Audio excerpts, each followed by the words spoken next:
올해 추석 연휴는 여러분들이 아시는 것처럼 예년에 비해서 좀 깁니다. 총 6일이 되죠. 대체 휴일하고에다가 중간에 낀 10월 2일을 임시 공휴일로 나라에서 정해서 10월 3일 개천절로 이어지기 때문에 총 6일이나 되는 긴 휴일이 생겼습니다. 그래서 많은 사람들이 고향을 찾아가는데 조금은 여유가 생겼고 길어지니까 해외로 나간 분들이 또 많다라는 뉴스도 제가 듣게 됐습니다.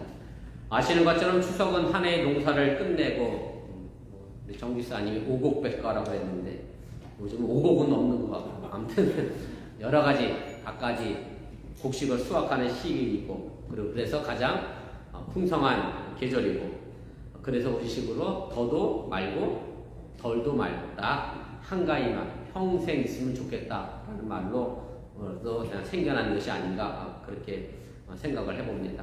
추석에 대한 역사적 기록을 보면 신라와 고려 시대에도 추석을 지킨 것이 이제 기록이 되어 있어서 우리 민족이 아주 오래전부터 지켜왔던 명절임을 우리가 알 수가 있습니다. 추석날 아침에는 이제 차례를 지내고 또 성묘를 가서 여름 장마로 인해 무너진 산소를 보수하고 또 풀을 베는 일들을 하지요. 뉴스 아이들에게 벌초를 가본 적이 있냐? 한 번도 가본 적이 없더라고요. 뉴스는 벌초가 뭔지 모르는데 어쨌든 우리는 벌초도 하고 해서 추석을 이렇게 보내면서 차례상에 올리는 음식은 여러분들 더 잘 알겠습니다만 핵국식으로 만들어진 그런 음식을 정성스럽게 이제 준비해서 조상에게 첫 선을 보이면서 1년 농사의 고마움을 조상에게 전하는 일종의 추수감사들이 우리가 지키는 추석이라고 할 수가 있습니다. 그런데 추석과 지금 우리가 지키고 있는 우리 기독교의 추수감사절과의 차이는 누구에게 감사하느냐의 차이가 있습니다. 추석은 이제 조상신에게 감사하는 절기라고 하면 추수감사절은 하나님께 감사하는 그런 절기입니다. 그러나 성경은 우리를 이 땅에 살게 하고 또 우리를 지으시고 만드신 분은 하나님 한 분이라 그렇게 분명하게 선언을 하고 있고 하나님의 은혜를 잊지 말 것을 우리에게 가르쳐 주고 있습니다.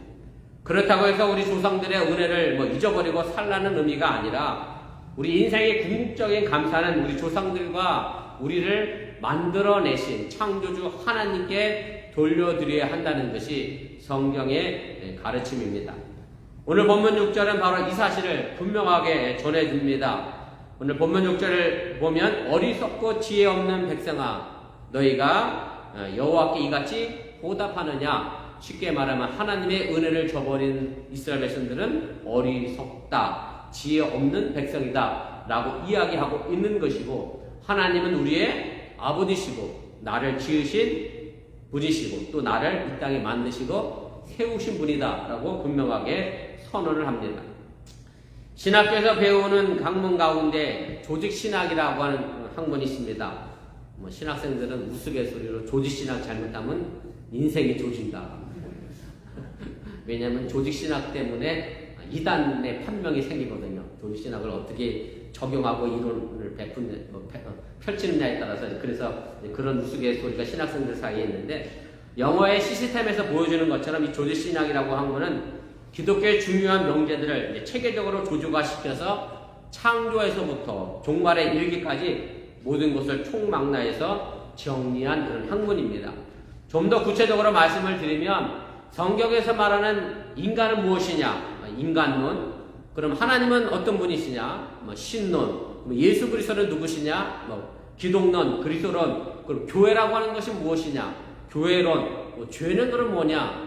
이번 달 속회 공과 제목이 이제 죄에 관한 것인데 죄론. 이런 식으로 여러 중요한 주제들에 대해서 정리해놓고 가르치는 학문이 조직신학이라고 하는 학문입니다. 그 가운데 하나님은 어떤 분이신가 라고 하는 신론에 들어가 보면 하나님의 존재를 증명하는 이론에 대하여 공부를 합니다. 물론 많은 이론이 있습니다만은 오늘 두 가지만 소개를 좀 해드리려고 합니다. 그 첫째는 이제 우주론적 증명이라고 하는데요. 이것은 중세 신학자이면서 철학자인 아주 유명한 토마스 아퀴나스가 주장한 그런 내용입니다. 이 세상에 존재하는 모든 것에는 원인이 있다라고 하는 얘기죠. 결과가 있으면 거기에 원인이 있고 그 원인은 그 앞서의 원인에 의한 결과고 이런 식으로 계속 원인을 찾아가는 거죠. 우리식으로 얘기하면 부모님이 계시고 그 위에 할아버지 할머니가 계시고 그 위에 증조부가 계시고 그 위에 고조부가 계시고 저도 고조부까지밖에 모르겠네요. 그 다음은 뭐라고 해야 되나요? 멧돼손 할아버지 뭐 이렇게 가겠죠. 그래서 결국 그게 자꾸 원인을 찾아가게 보면 더 이상 원인이 없는 근본 원인이 존재하게 되는데 바로 그분이 창조주 하나님이시다. 그 제1 원인이 바로 하나님이다 라고 하는 이론이 우주론적 증명입니다. 그래서 제가 오늘 추석에 조상들에게 감사를 하지만 그 조상들을 계속해서 거슬러 올라가게 되면 결국 이 땅에 사람을 만드신 분은 하나님이기 때문에 그 하나님께 감사하는 것이 우리가 가져야 될 가장 중요한 신앙의 본질이라고 하는 사실 또한 여러분들이 잊지 마시길 바랍니다. 또 다른 증명이 하나 있습니다. 목적론적 증명이라고 하는 얘기인데 이것은 우리가 경험하는 세계의 많은 것, 특별히 생명체를 우리가 보면 너무나 정교하고 체계적으로 만들어져 있어서 우리가 추석이라 보름달도 지나갔습니다만 달이 돌아가는 부분도 그렇고 지금 지구가 평균적으로 1, 2도 정도 올라갔더니 얼음이 녹고 전 세계가 난리나는 이상기후가 생기는 이런 현상을 보면서 정교하게 이렇게 설계하신 분이 있구나. 그렇지 않고서는 이렇게 만들어질 수가 없다. 그래서 창조주를 전제하지 않고는 이 모든 것들이 설명되지 않는다라는 것을 이야기하는 것이 목적론적 증명이라고 얘기합니다. 여러분들이 아시는 것처럼 집사람이 인공관절 수술을 했습니다만 수술 전에 저랑 집사람하고 그런 얘기도 했습니다만 사람이 걷는 게 참 신기한 일입니다. 당연한 게 아니고요. 엄청 신기한 일이고 쉬운 일이 아닙니다. 오늘 아침에 우리 아들하고도 얘기했는데 우리 집사람이 막 여기를 째고 뼈를 끄집어내고 인공물을 집어넣잖아요. 그래서 저도 대장 수술하고 배를 갈랐잖아요. 큰 혈관은 꿰매서 붙인다고 치지만 모세 혈관은 붙이지도 않는데 이렇게 꿰매놓으면 지가 알아서 그게 이렇게 신기해요. 저도 제 배를 들여다보면 이렇게 쭉 쨌는데 모세 혈관은 어떻게 지들이 알아서 붙지? 인공관절 공부도 좀 해봤더니 인공물 삽입해 놓으면 거기에 뼈가 자라서 그 인공물에 붙어서 제 뼈처럼 그런 역할을 하게 된다라는 걸 봤는데 정말 하나님의 창조의 질서와 섭리를 정말 감탄할 수밖에 없다라는 것을 새삼 깨닫게 됩니다.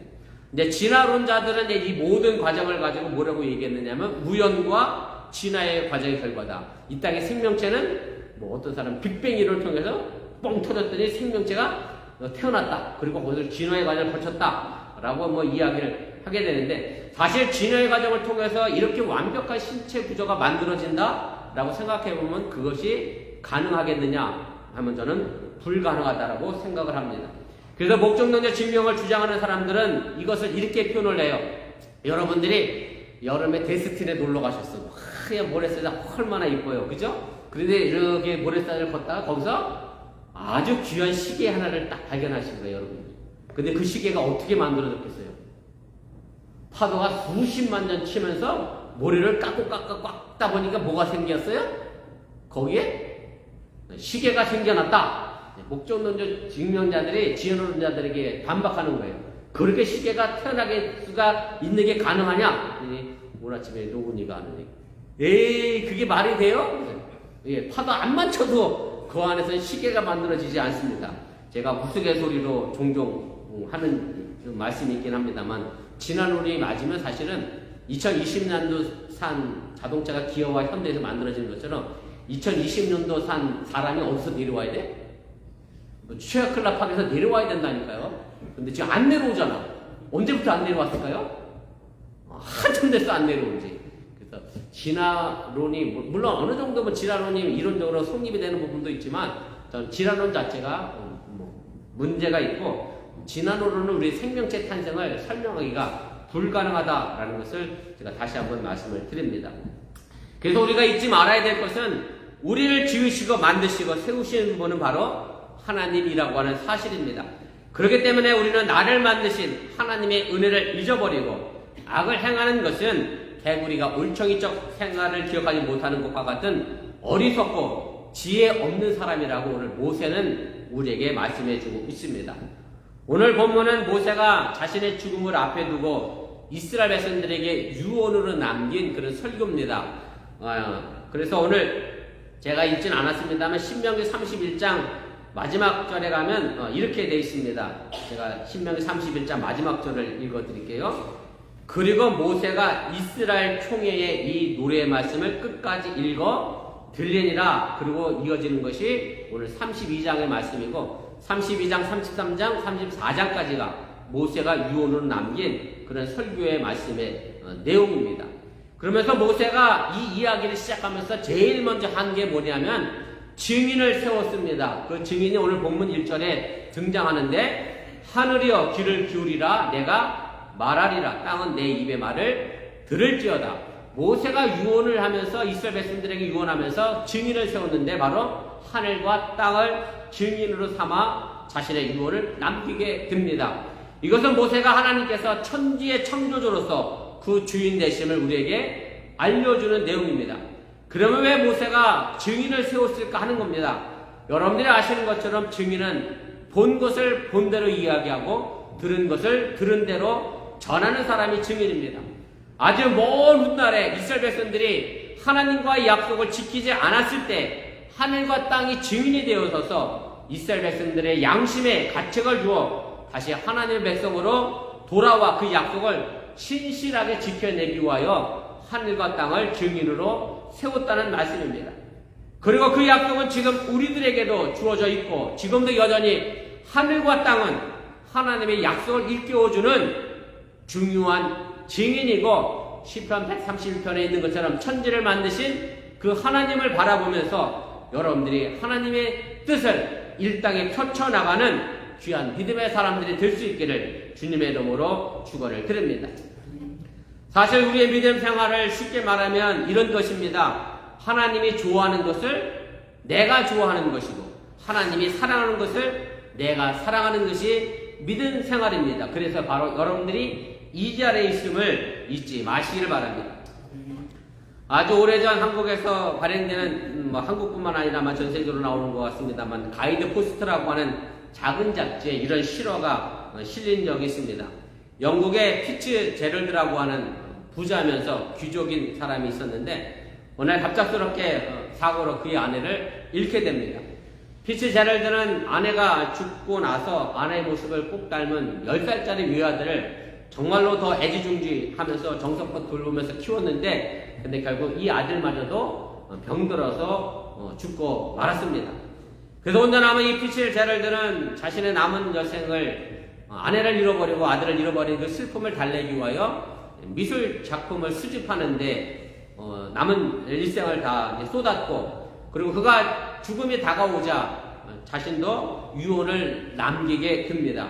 그 유언의 내용은 이런 겁니다. 그동안 모았던 수많은 미술 작품들을 경매에 붙이라는 말과 더불어서 내 이 재산을 어떤 사람에게 물려줄 것인가에 관한 유언을 변호사에게 남기고 이 사람이 이제 죽게 됩니다.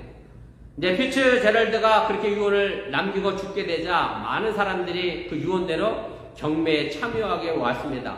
물론 양도 많았지만 그가 부자였기 때문에 정말 귀중한 작품들이 많아서 모든 사람들이 이제 모여들게 됐고 경매에 앞서 모든 작품들이 이제 정시가 됐는데 그 가운데서 사랑하는 내 아들이라고 하는 어느 시골에 이름도 없는 정말 유명하지 않은 무명 작가가 그린 아들의 초상화도 한 구택에 있었고 많은 사람들이 경매하기 전에 그 작품들을 보면서 네 이것을 사야 되겠다 마음을 먹고 경매에 이제 참여하게 됩니다. 그래서 제일 먼저 나온 경매가 뭐냐면 바로 사랑하는 내 아들이라고 하는 작품이 나왔는데 뭐 그렇게 유명한 그림도 아니고 뭐 그 사람이 외아들 사진을 그림을 초상화를 가져야 무슨 의미가 있나 싶어서 아무도 경매에 참여하지 않고 있을 때에 그때 맨 뒷자리에 앉아있던 초라한 노인이 조심스럽게 손을 들어 자신이 가지고 있는 전 재산을 경매에 투자해서 그 그림을 낙찰을 받게 됩니다.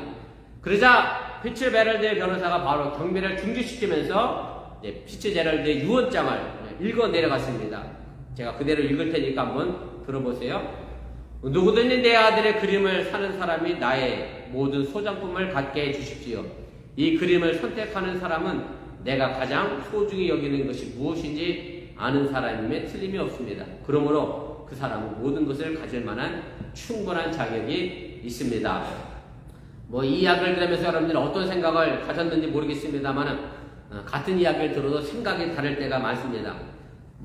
저도 이 글을 읽으면서 이런 생각이, 그 그림을 누가 사는 건데? 내가 사는 건데. 이렇게 여러분들이 생각했으면 제가 얘기 잘못한 거예요. 여러분들이 바이올린 연주자, 아주 유명한 바이올린 연주자가 연주하는 연주회를 갔는데, 갔다 오고 나서 이런 거 얘기하는 거지. 너 그 바이올린 연주자 이거 너 봤어? 이야, 그게 헤르메스야, 에르메스야. 야, 저 바이올린 값은 얼마지? 이런 거 얘기하고 오는 사람이나, 저 노인이 나였으면 좋겠다, 이런 사람인데, 똑같은 사람인데, 제가 드리고 싶은 얘기는, 한 사람이 소중히 여기는 것을, 그 어떤 사람이 같이 소중히 여기는 마음을 가지고 있으면, 그 사람의 모든 것을 맡길 만한 믿음이 있는 사람이다. 우리가 생각할 수 있다는 얘기입니다.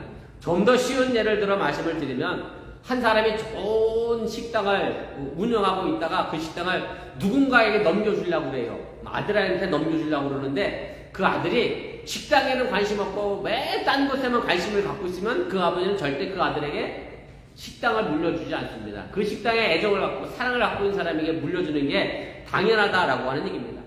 그래서 우리가 이 땅에서 살아가면서 신앙생활을 하는 것은 바로 창조주 하나님이 소중히 생각하는 것을 우리가 소중히 여기는 것이고, 하나님이 사랑하는 것을 우리가 사랑하는 것이 바로 신앙생활임을 믿으시기를 바랍니다.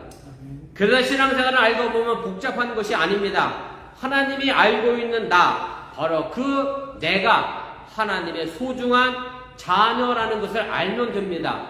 세상이야 그 이름 앞에 뭔가 자꾸 붙이잖아요. 과장님, 부장님, 팀장님, 목사님, 이사님, 회장님, 부장님, 기타 등등, 박사님, 이런 이름 때문에 사람이 오고 가고 올라가고 내려가고 그러는데, 우리에게는 그 이름의 명칭이 중요한 게 아니라 하나님은 우리의 아버지가 되시고 나는 하나님의 아들과 딸이라고 하는 그 명제 하나만이 내가 신앙생활을 지켜내는 힘이요 능력이 됨을 여러분들이 잊지 마시길 바랍니다.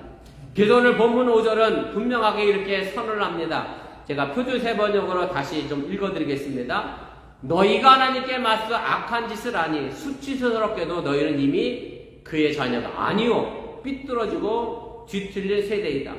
모세는 어리석은 이스라엘 백성들이 그들을 지으시고 만드신 아버지시며 창조주 하나님에 대하여 감사하는 삶이 아니라 오히려 악한 짓을 하는 것을 바라보며 있을 수 없는 일이라고 탄식하고 있음을 여러분들이 깨달으시길 바랍니다.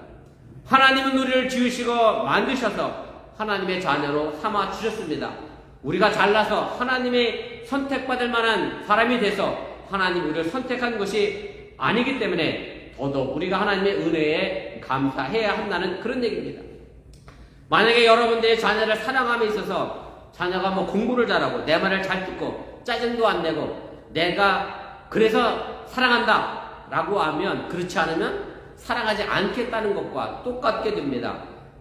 그냥 부모님은 내가 내 자녀를 낳았기 때문에 그 자녀가 못났든지 잘났든지 간에 상관없이 내 자녀이기에, 그래서 부모는 그 자녀를 사랑하는 겁니다. 그것이 하나님이 우리에게 베푸신 내리사랑의 귀한 사랑의 비결이라고 해도 틀리지가 않습니다. 그래서 우리는 맡겨주신 바, 그 뜻한 바를 이 땅에서 실천하면서 내가 뭔가 잘나서 하나님께 선택받은 것이 아니라 여전히 부족하지만 그럼에도 불구하고 하나님은 나를 자녀 삼아 주셨다고 하는 그 사실 여러분들이 잊지 마시기 바랍니다.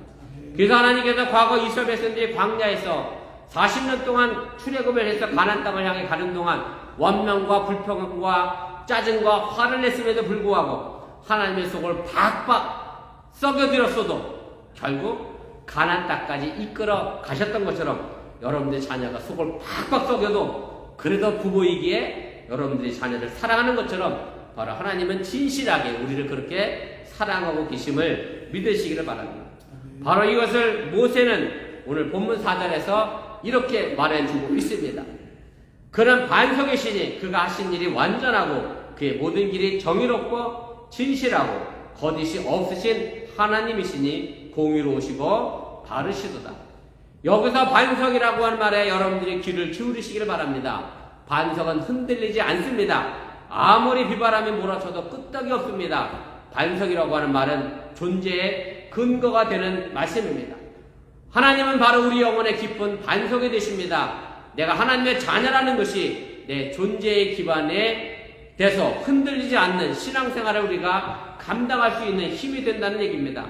이것만 있으면 세상적으로 상대적으로 크고 작고 많고 적은 것 때문에 내가 마음이 흔들리는 것이 아니라, 사람을 세우고 사람이 평가한 것에 흔들리는 것이 아니라 하나님의 말씀에 굳건히 서서 흔들리지 않는 신앙생활을 우리가 하게 된다는 사실 또한 여러분들이 잊지 마시기를 바랍니다.